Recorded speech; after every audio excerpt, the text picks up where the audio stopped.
Bienvenue à chacun et à chacune d'entre vous sur la chaîne Pause Matinale, des moments de réflexion, des moments d'encouragement, des moments de boost dans la foi. Aujourd'hui, nous allons continuer notre thématique, le journal personnel de l'Ecclésiaste, et j'aimerais simplement qu'on puisse regarder et parler aujourd'hui de la bonne réputation. L'Ecclésiaste nous en parle au chapitre 7, verset 1, en disant « Une bonne réputation vaut mieux qu'un parfum de bonne qualité ». Avez-vous déjà rencontré des personnes dans votre vie, dans votre existence, dans votre entourage, dans votre vie professionnelle, des personnes qui avaient une mauvaise réputation?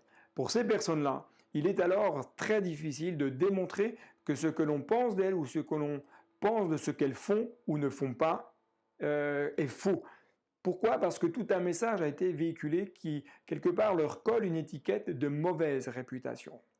De la même manière, certains pays aujourd'hui, chaque année, sont analysés selon certains critères qui permettent d'établir un classement des pays les mieux classés, c'est-à-dire ceux qui ont la meilleure réputation aux derniers qui ont la moins bonne réputation. 55 pays sont alors analysés. Et nous voyons qu'en 2019, à la 55e place, l'Irak se retrouve à la pire des positions avec une très mauvaise réputation. À la 54e place, c'est l'Iran. 53e, c'est le Pakistan. À la 52e place, l'Arabie Saoudite. Et à la 51e place, la Russie.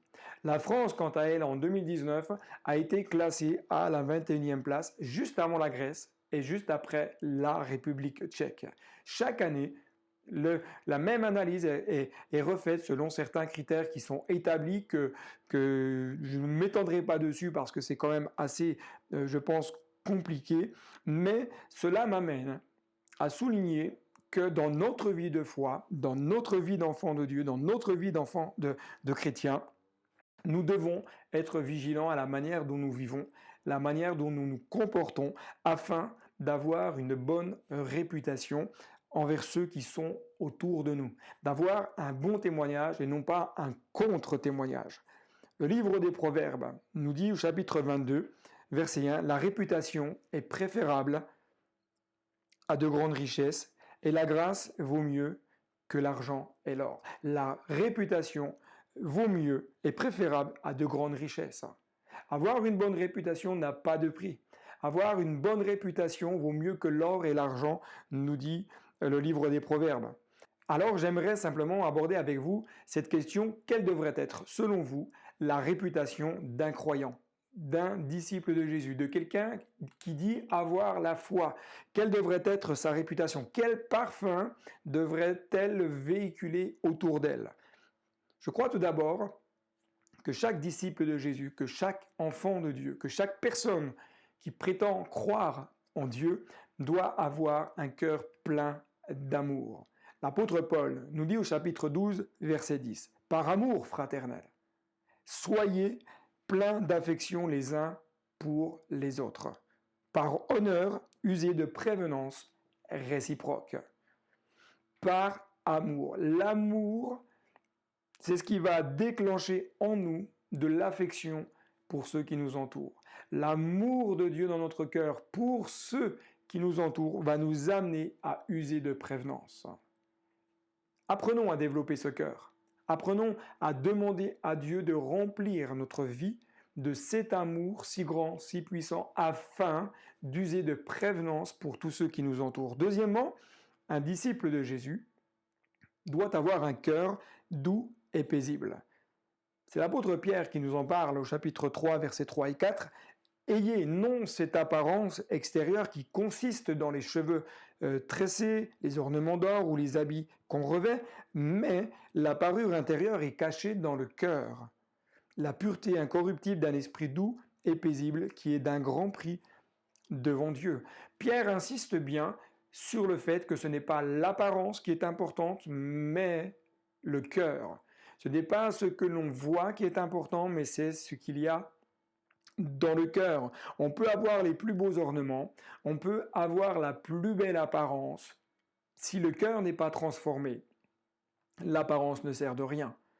Mais lorsque le cœur est transformé, lorsque le cœur est régénéré par l'amour de Dieu, alors il développe cet esprit de paix et cet esprit de douceur. Jésus lui-même a dit « Je suis doux et humble de cœur ». À l'image de Jésus, demandons à ce que notre cœur soit comme le cœur de Jésus, doux et humble, rempli de douceur et paisible.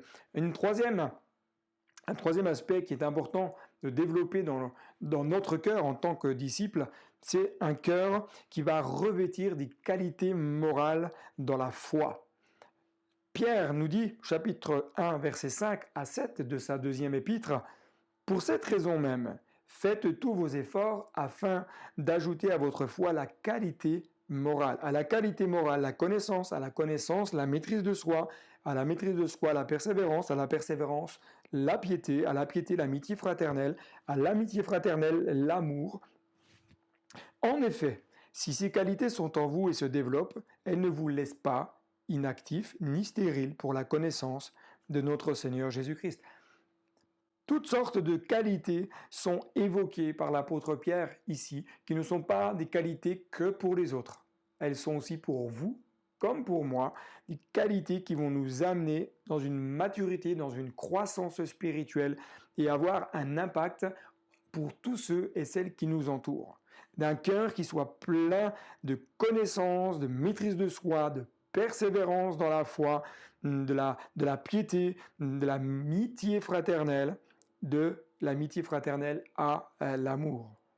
Ce qui est le plus important, vous savez, ce n'est pas ce que les autres pensent de vous, mais c'est ce que Dieu pense de votre vie. Ceci est une chose importante, savoir ce que Dieu pense de vous. Dieu vous connaît mieux que vous-même.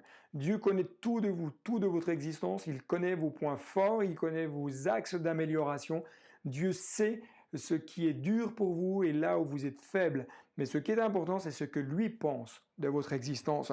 Votre attitude va déterminer votre réputation, ainsi que vos paroles vont déterminer également votre réputation. C'est pourquoi je vous encourage à demander à Dieu de vous aider à avoir une bonne attitude et des bonnes paroles afin d'avoir la réputation d'un enfant de Dieu qui marche selon les principes bibliques. Ma vie spirituelle va déterminer ma réputation d'enfant de Dieu.